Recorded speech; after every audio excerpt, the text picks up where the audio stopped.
See if we can get a knockdown on him. I'm ready. Yes? We are literally going to just drop everything we have on him.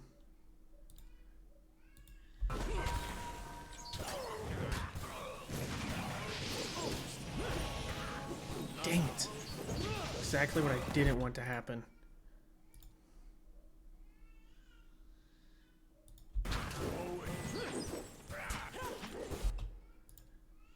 Pop that.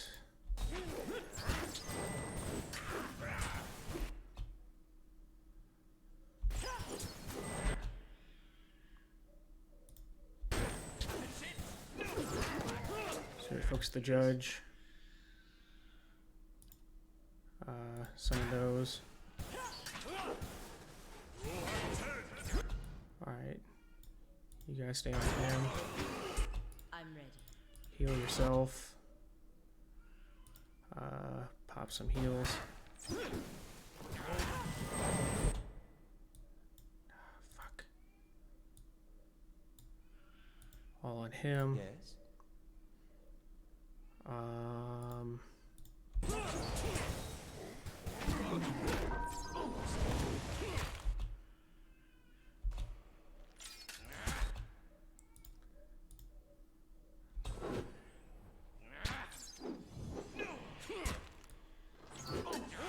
You're not getting through me. So everyone, fuck, I'm gonna lose her. Hi? Yes? I'm using everything I got. That's not very helpful. Lava root.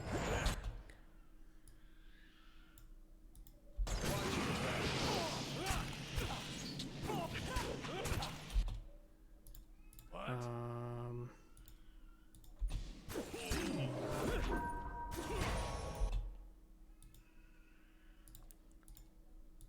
keep hitting him with everything. How may I help? Um,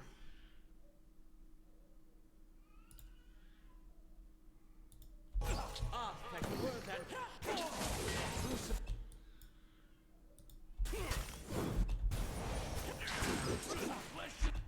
shit. Pop that. Following your lead. Roll up. Let's pop some heals. Raise south. Bring frost on him. Whatever that is, I don't even know what it does. Hey, do you mind? Do we have any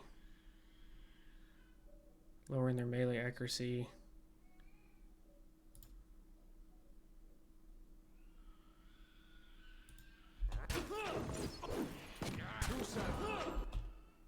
Pop a heal on him.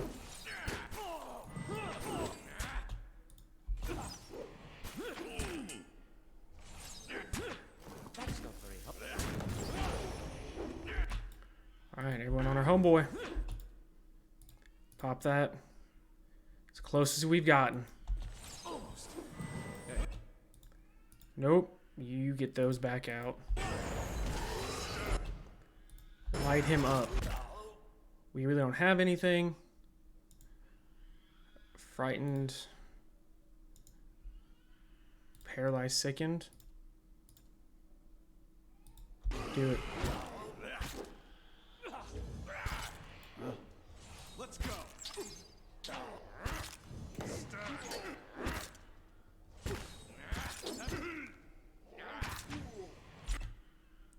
You get your butt back.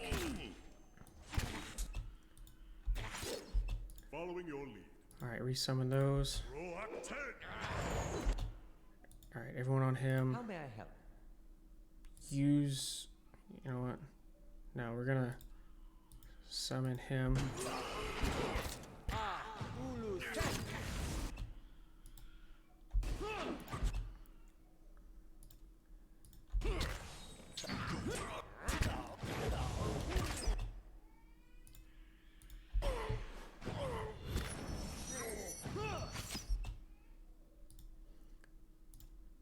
course, I have nothing to fight that.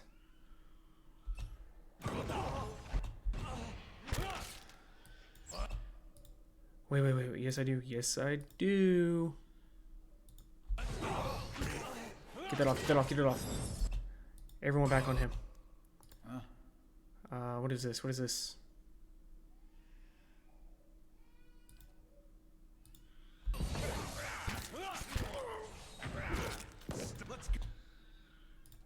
Alright, resummon these behind him. Hit him. We just gotta hit him with everything we've got.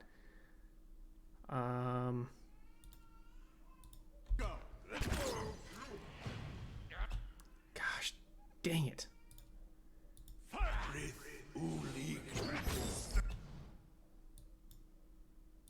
Everyone back on him. Come on.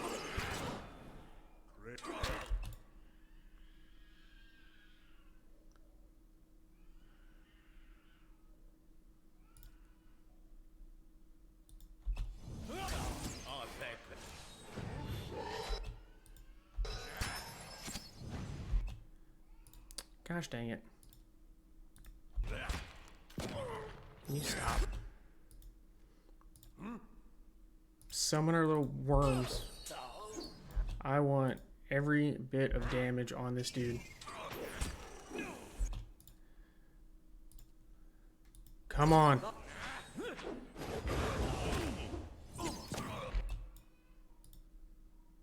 Nope, don't do that. Resummon. Oh, you control my ogres? Well, now I got new ogres. Alright. Yes. Come on, baby. We did it! Oh my gosh. We finally did it.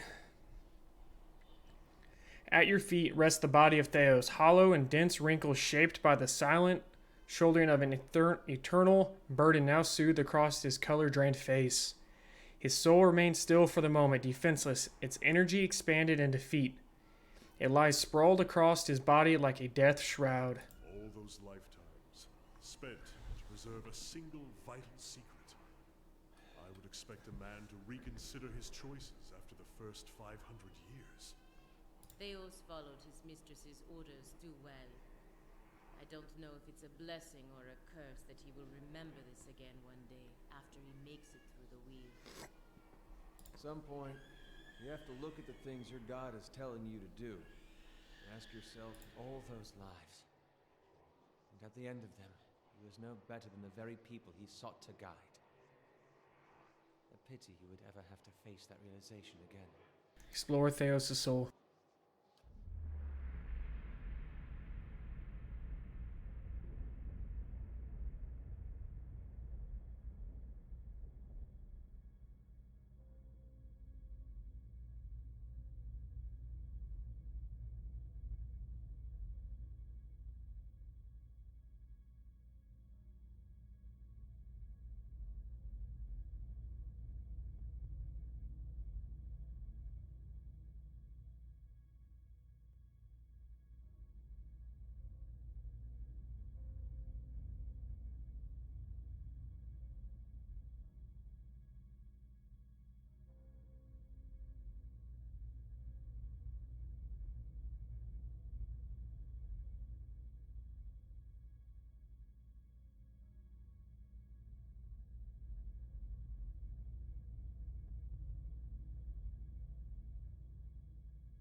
With a deep breath, you plunge into Theos' soul, and where in Blackenbury it had been a maze of narrow corridors and dead ends, now it is expansive and borderless. Its walls crumbling into heaps like ruins of Ingwith as you pass through them. You travel for what seems like ages, rushing to a known destination, a memory you glimpsed once before. At last you see it, no more than a pinprick of light at the end of a long tunnel, expanding slowly at first, then quickly as you near.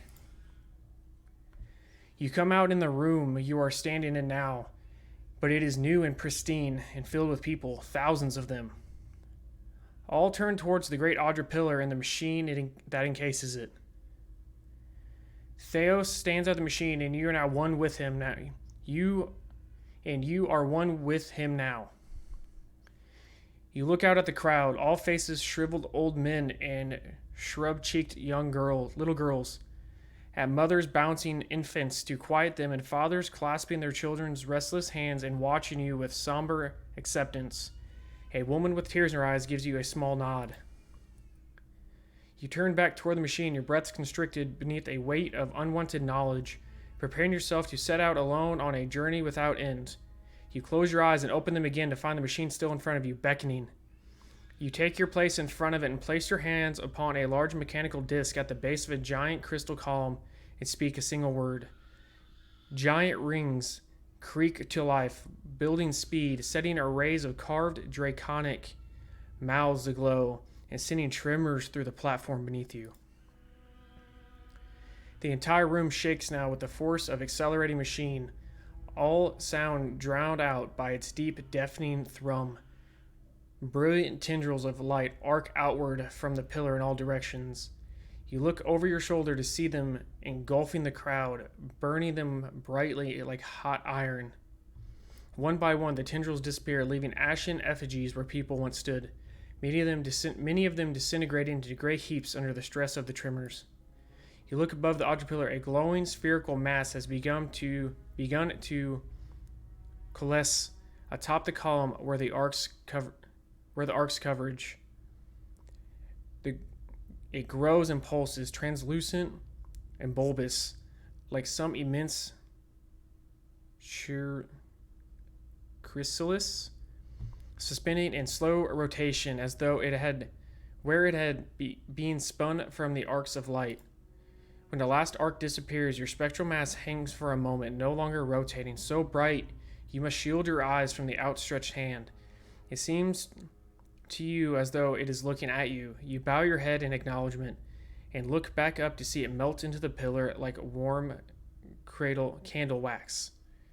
The pillar flares with a flash of light as bright as the sun itself, then fades to darkness.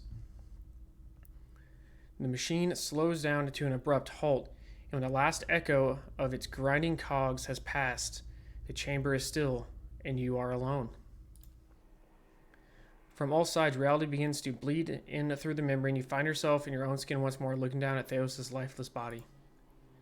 You sense listlessness to Theos' soul, an overwhelming fatigue that hinders its immediate escape and makes it vulnerable to manipulation. You feel as though your victory has given you some kind of hold over it, and you are able to do with it as you please.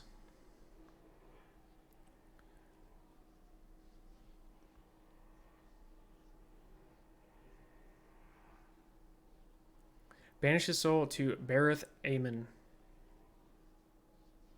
You've let him off too easily, Roger. I would have left such scars on his soul that he'd have begged escape from the wheel's turn. Perhaps this is the best place in the world for Theos. Somewhere he can't cause further harm. Still, you eventually found Iovara. What is a few thousand years to someone like him? You regard Theos' soul still and subdued, and your pronouncement seems to empower your spirit. Your will seems to you now a thick chain, and you wind it around Theos, constraining all movement, eliminating any possible last means of resistance. You call in your mind the eternal prison, a vast empty cavern and its cells of Adra, vacated by souls that chose to betray themselves in order to escape an infinite abyss of hopeless self-reflection. You choose a vacant pillar and you pour your consciousness into it, creating a perfect, inescapable hollow with space for one. And now you gather up Theos' soul and bear it into the pillar like some bodiless jailer conjured by justice itself. You can feel its resistance now, the abject terror radiating from it, but your bindings will not be broken. When at last it is sealed away, you begin to recede back to your center. You could almost swear you hear a distant, wordless cry for mercy. In the stillness that follows, a single word echoes in your mind, a word you spoke when you were one with Theos in ancient memory. You realize it was the word that activates the machine.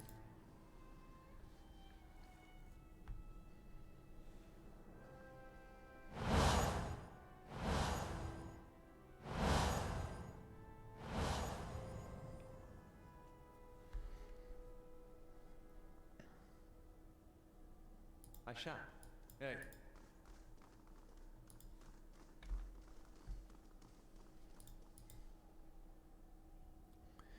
With your companions bearing witness, you step to the place where Theos once stood before his people long ago. The great machine lies in front of you, idle, ready.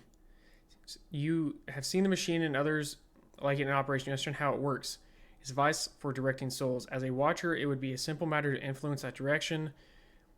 Though, as big as the machine is, it may be the last thing you ever do. Speak the command to activate the machine. There's a shrieking of stone grinding against stone as old cogs loosen and begin to turn. You have only moments before the souls will be sent into the Audra vein. This will be your only chance at redirecting them. Send the souls back into the reincarnation cycle. Return the souls to their bodies. And theoretically disintegrate the souls.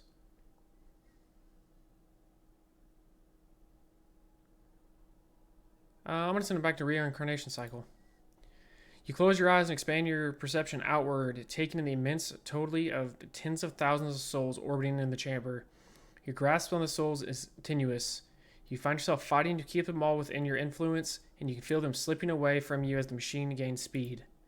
A brief moment comes when it feels as though you hold all of them at once, and their force is so great it feels like they will tear you apart. In that moment, you dedicate your entire being to bending their orbit, channeling their flow in a new direction. At your command, the ancient device became your instrument, spinning to life with deafening resonance and gathering up the swirling essence like thread on a great spindle.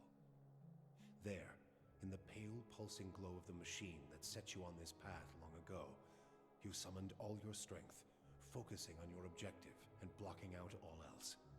With a single concussive blast that rocked the chamber and sent you tumbling to the ground, you freed the souls from their stasis. Exhausted, your consciousness slipping away, your last sight was of the machine, dark and dormant. Then your eyes closed, and sleep welcomed you at long last. After coming to and searching for some time, you discovered the route Theos used to enter Sun and Shadow, and embarked on a long and arduous ascent back to the surface. You emerged in Ter Evron after days of tunneling through the rubble Theos had left behind, and when you stepped into the daylight, you were faced with a different Dyrwood than the one you had left. At your direction, the lost souls of the Hollowborn were funneled back into the churn of Bareth's wheel to find their way into new vessels and partake in the life they had been denied during Whitewind's legacy. Though parents of Hollowborn would remain just that, the end of Whitewind's legacy would bring about a spate of new, healthy births, with many of the infants bearing souls once meant for Hollowborn children. The natural cycle of life and death had been restored to Dyrwood, and with it came a renewed faith in the providence of the gods.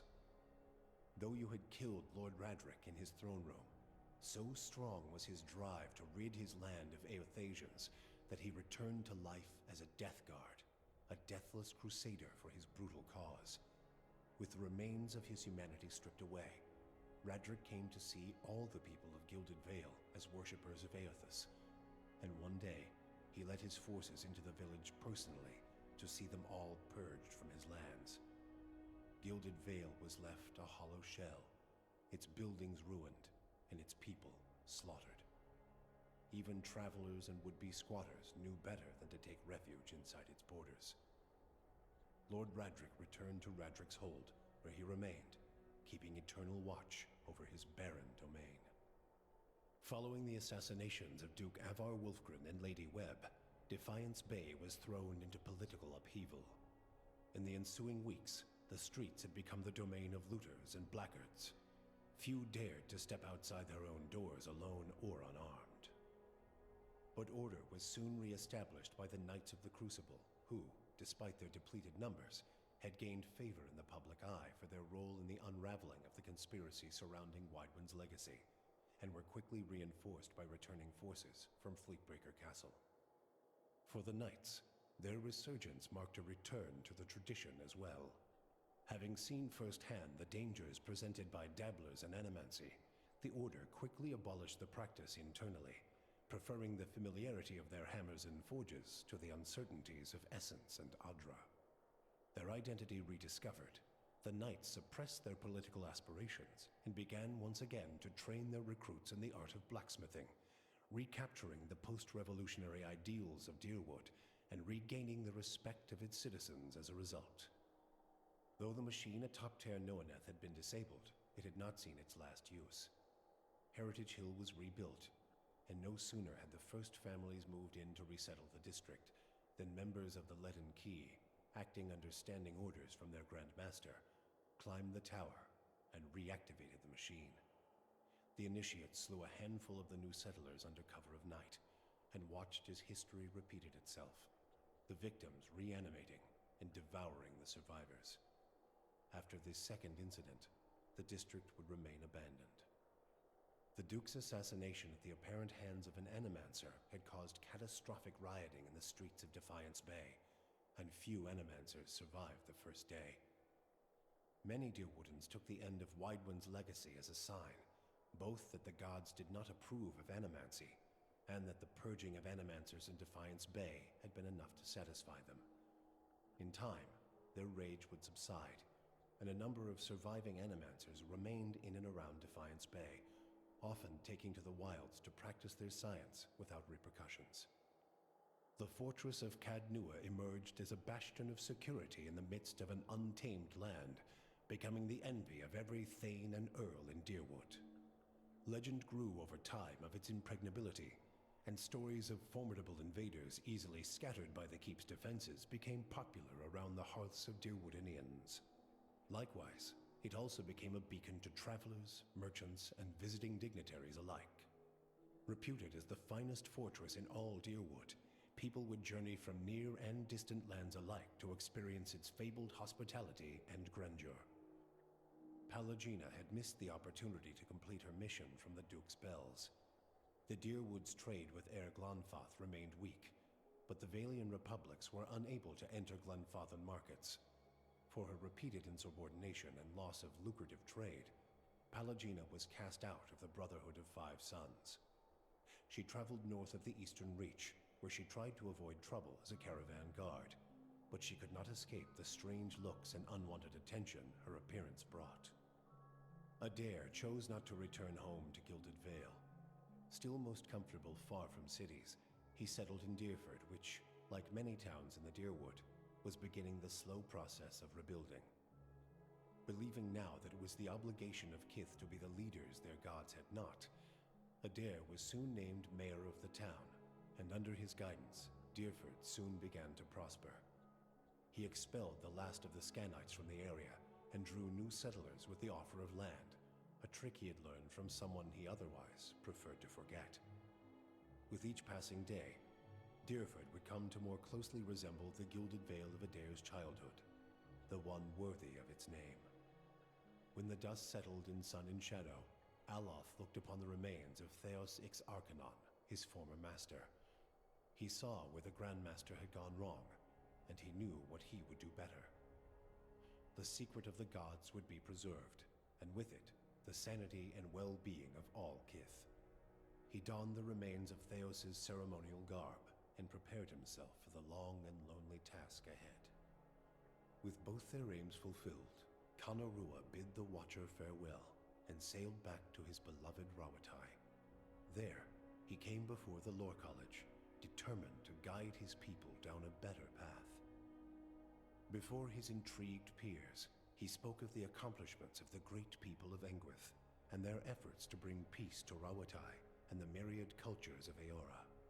He presented the shattered tablet as proof of the Tonvi Oratoa's existence beyond Rawatai's borders and the shared ideals of Eora's peoples. Kana called for a new age in Rawatai culture, where his people might take their place at the forefront of progress and pave the way toward a better future. Kanarua's speech proved inspiring, and his voice came to be considered an influential one in the push toward continued progress in the northern continent. With Theos defeated and the souls released from Sun and Shadow, healthy children were born once again in the Deerwood. The grieving mother sought a place where she might do penance for the birthing bell. She returned to Deerford, where, to the astonishment of the villagers, she delivered the first healthy child in over a decade. She remained there, and with each new birth, she saw a measure of hope restored to the Deerwood, and a measure of grace for her own troubled past. Durrance continued to blame Woodica for the atrocities of the Saints' War.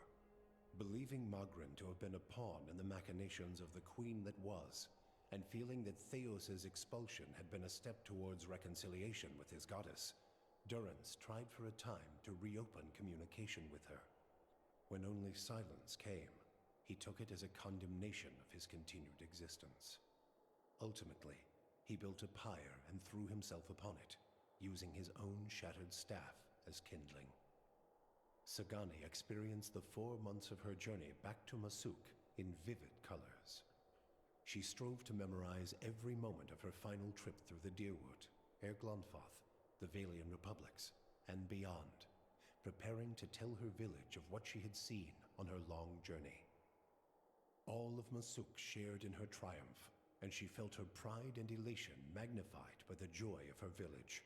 Never again did she doubt the value of her sacrifices. After decades as a long hunter, Sagani finally became one of Masuk's most respected elders. She guided her community with wise counsel, and a generation after she finally passed, another huntress journeyed into the world to find her soul. For you, the death of Theos brought an end to your waking visions, and a silence to the whispers of the past. In their absence, you were able to sleep. The questions of a distant lifetime ceased to trouble your soul. All that remained was what to make of the answer. But at the moment, there was little to be done, and the matter would have to wait. A long journey loomed ahead.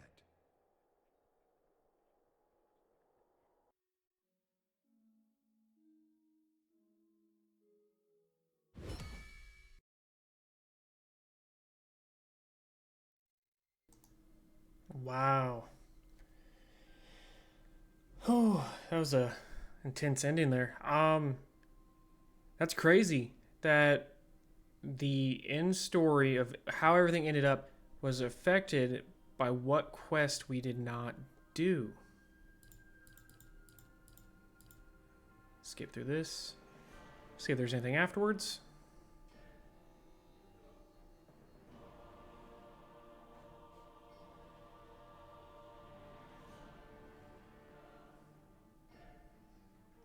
Hope you guys are reading all this. There'll be a test about all these names at the end. Make sure you take notes.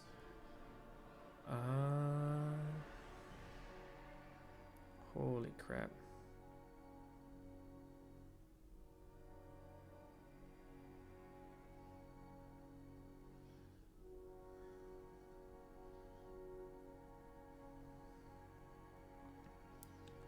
Pillars of Eternity. There you go. This game ends. Is that it? That's it. Alright, well. That's it, guys. There are 2 DLCs. We'll probably revisit those in the future. But we have the main story of what happened in this game. So now when we dive into Pillars of Eternity 2, we'll be able to understand a little bit more of what's going on. And this was an amazing game. This is one of the first CRPGs that I've ever finished from the very beginning all the way to the end. Overall, I mean, how it was set up, it was amazing. I loved it. The difficulty.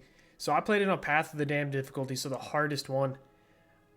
Throughout the game, it definitely put a lot of really challenging fights. When I had to think through, I had to be like, all right, I got to kite these fights out. I got to do this, do that. And that final boss, without these expansions, to be able to hit that level 16 cap, it was stressful. I probably spent 3 to 4 hours, if not longer, just trying to figure out how to beat him. And finally, I thought the idea of bringing the Chanter with me and having those extra bodies to distract him, and it worked. We got it on the second try with the Chanter. So many different strategies, so many different ways to do things. Like I said, overall, I mean, amazing CRPG. This set the standard for me. I've heard Pillars of Eternity 2 is even better. So I can't wait to get into that. If you guys have any ideas of any other really good CRPGs, throw those down in the comments for me, alright? Let me know what games you want me to play. I'll probably be doing a lot of the CRPGs on here. A lot of action RPGs, so ARPGs. A lot of stuff to look forward to. Like I said, we got Pillars of Eternity 2 to roll into. That's going to be a big game for us. I plan on doing the Dark Souls franchise playthrough. So we're going to be playing Dark Souls 1, Dark Souls 2, and then going into Dark Souls 3 with the DLCs. So I have all the DLCs for all the games for the Dark Souls. We're going to knock those out. So I can't wait to see you guys there. I stream every Monday, Wednesday, Friday at 6 p.m. to 10 p.m. CST over at twitch.tv/sandxgrizzly. So do me a favor, pop in there. If you're watching this video, smash that sub button for me. All right, hit that like button if you enjoyed this content, if you enjoyed the story. If you did not, drop that dislike and let me know in the comments why you didn't like it. Let me know what I can improve on.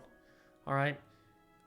If it's me, tell me it's me. You know, I take any criticism. Let me know how I can improve to make these videos better for you. But this is where we're going to call it for now. We're going to roll into Pillars of Eternity 2, knock that game out on the hardest difficulty, and I can't wait to see you guys there. So I will catch you guys next time.